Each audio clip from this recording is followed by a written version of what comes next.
नमस्कार बच्चों। आज हम लोग कबीर की साखियों के अंतर्गत विरह को अंग साखियों का अध्ययन करेंगे। विरह की साखियों को समझने से पूर्व इसके प्रसंग को समझना बहुत अनिवार्य है कि विरह से कबीर दास जी का क्या तात्पर्य था, विरह को उन्होंने किस रूप में देखा है, अनुभव किया है, पहले उसे समझ लें। विरह की साखियों में हम देखते हैं बच्चों, इसका जो प्रसंग आप लिखें वो इस तरह से इसको रूपायित करें कि साधारणतः जो हम सब जीव हैं, हम अपने आप को ही अपने में पूर्ण समझते हैं, परंतु एक ऐसी स्थिति आती है, ऐसा समय आता है जब अपने को हम अपूर्ण अनुभव करने लगते हैं। इस स्थिति में जो अपूर्ण जीवात्मा है वो पूर्ण के लिए व्याकुल हो उठती है। अंश अपने को अंशी से वियुक्त देखकर आतुर हो उठता है और यही विरह की स्थिति है।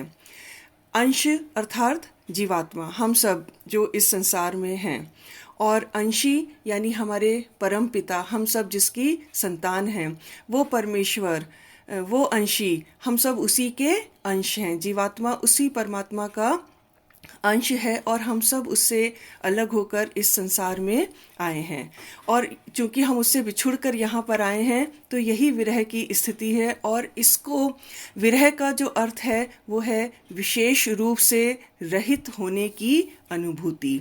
और विशेष रूप कौन है? हम परमपिता परमेश्वर, वो परमात्मा, उससे हम रहित हैं।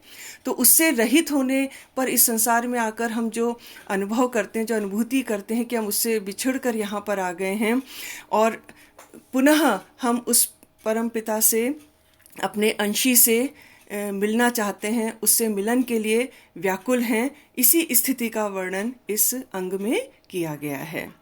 और कबीरदास जी ने जीवात्मा को, जीव को विरहिणी नायिका के रूप में संबोधित किया है। विरह को अंग की जो पहली साखी कबीरदास जी ने ली है वो है, चकई बिछुरी रैनी की आई मिली परभाती, जे जन बिछुटे राम सो ते दिन मिले ना राती। कबीरदास जी कहते हैं कि चकवा चकवी रात को अलग रहते हैं और दिन होने पर मिल जाते हैं। ऐसा अपने साहित्य में ये माना जाता है कि चकवा चकवी पक्षी रात्रि में अलग रहते हैं और सूर्य दिन की रोशनी में ही वे मिलते हैं। कबीरदास जी कहते हैं कि चकवी जो रात्रि में चकवे से वियुक्त रहती है, प्रातःकाल होते ही अपने प्रिय से मिलने जाती है। चकई बिछुरी रैनी की, रैनी यानी रात्रि की, चकई बिछुड़ जाती है अपने प्रिय से रात में। आई मिली प्रभाती, प्रभाती यानी प्रभात, प्रातःकाल, और वो प्रातःकाल में अपने प्रिय से उस मिल जाती है। परंतु जे जन बिछुटे राम सो, लेकिन बेचारा जो जीव है, जो प्रभु से, राम से अर्थात प्रभु से वियुक्त हो गया है, बिछुटे यानी बिछुड़ गया है, ते दिन मिले न राती, वो ना तो रात में मिल पाता है और ना दिन को। इसमें साखी में जो व्यंजना है वो ये है कि चकवी में तो वियोग की वेदना रहती है, परंतु हम अज्ञानी जीव में वियोग की वेदना ही नहीं होती, तो फिर संयोग कहाँ से हो? यानी हम अज्ञानी जीव ये समझ ही नहीं पाते कि हम किससे बिछुड़कर इस संसार में आ गए हैं और हम पुनः कहाँ चले जाएंगे। यदि हम उस लक्ष्य को प्राप्त नहीं कर पाते तो हमारा ये आवागमन का बंधन निरंतर चलता रहेगा। हमें उस परम पिता से बिछुड़कर आने की वेदना ही नहीं रहती है। तो जब हम किसी से अलग होने का अनुभव ही नहीं करते तो फिर हम संयोग उससे मिलने के लिए हम कहाँ से इसकी प्रार्थना परमात्मा से करेंगे? तो हम अज्ञानी जीव हैं, हमें नहीं मालूम कि हमें इस संसार में हमारे जीवन का लक्ष्य क्या है। और इस साखी में हम देखते हैं कि व्यतिरेक अलंकार का बहुत सुंदर चित्रण कबीरदास जी ने किया है।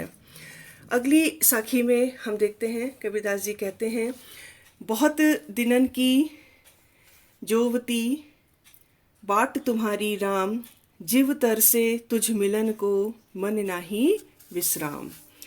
कबीरदास जी कह रहे हैं कि विरहणी जीव जो है वो कहता है, हे प्रभु, मैं बहुत दिनों से तुम्हारी प्रतीक्षा कर रही हूँ। बहुत दिनन की जोवती, जोवती यानी रास्ता देखना, मार्ग देखना, बाट तुम्हारी राम, तुम्हारा मार्ग देख रही हूँ।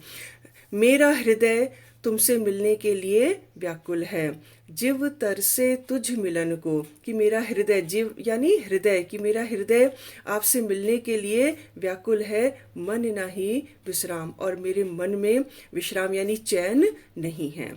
प्रत्येक जीव को एक विचित्र अभाव का अनुभव होता है।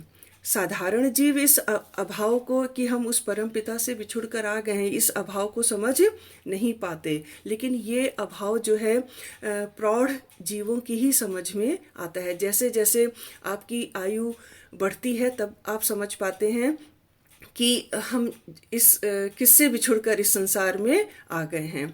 और यह अभाव अपने केंद्र या अपने मूल से वियुक्त होने का परिणाम है। और हमारा केंद्र, हमारा मूल कौन है? वो ईश्वर। वे ही विरह की वेदना का अनुभव करते हैं। विरह का अर्थ मैंने आपको पहले भी कहा, विशेष रूप से रहित हो जाना। आगे तीसरी साखी में कबीरदास जी ने विरह की तीव्रता को व्यक्त किया है। वे कहते हैं, यह तन जारो मसी करो, लिखो राम का नाम, लेखनी करो करंक की, लिखी लिखी राम पठाऊं। कि कबीरदास जी कहते हैं कि हे प्रभु, अब मुझसे यह विरह की वेदना जो है वो सही नहीं जाती। और वो कहते हैं कि जी करता है कि इस शरीर को जलाकर, यह तन जारो, कि इस तन यानी शरीर, जारो यानी जलाकर, कि इस शरीर को जलाकर और जलने पर जो भस्म, जो राख मिले, मसी, मसी यानी स्याही करो, कि मैं उसकी स्याही बनाऊं।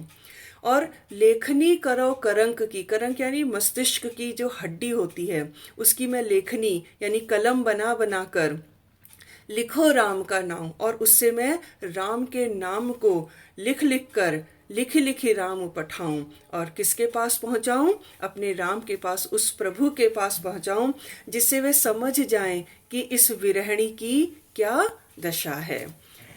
यहाँ पर विरह की तीव्रता को ही कबीरदास जी ने अभिव्यक्त किया है।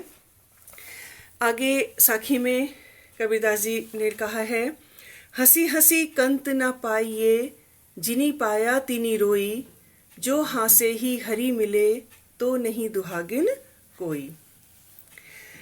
हंसते हंसते, हंसी हंसी, हंसते हंसते या मौज उड़ाते हुए, संसार में आनंद करते हुए किसी ने भी कंत ना पाइए, किसी ने भी अपने प्रीतम को नहीं प्राप्त किया है। जिनी पाया तिनी रोई, उसे जिस किसी ने भी पाया है उसे रोकर, अर्थात वियोग की व्यथा का अनुभव करके ही पाया है। जो हासे सी हरि मिले, यदि हंसने से ही प्रिय मिल जाए, हरि मिल जाए, परमात्मा मिल जाए, तो नहीं दुहागन कोई। तो फिर इस संसार में कोई भी दुहागिन यानी अभागिन ही नहीं रह जाएगी। अर्थात कोई भी फिर इस संसार में अपने प्रिय के प्रेम से वंचित नहीं रहेगी। क्योंकि मौज उड़ाने या विषय वासना में तो सभी जीव लगे रहते हैं। दुर्भाग्यनी वह है जिसका अपने प्रिय से मिलन ना हो सके। तो कहने का भाव यह है कि कबीरदास जी यहाँ कहते हैं कि उस परम पिता से मिलने के लिए, उस परमात्मा से मिलने के लिए विरहणी जीवात्मा को अपने बहुत तप करना पड़ता है, बहुत साधना करनी पड़ती है, तभी हम उनको प्राप्त कर सकते हैं। और यहाँ पर अर्थांतर न्यास अलंकार का बहुत सुंदर प्रयोग कवि ने किया है। आगे कबीरदास जी कहते हैं, के विरहनी को मीच दे, कै आपा दिखलाए, 8 पहर का दाझना, मोपे सहाना जाए।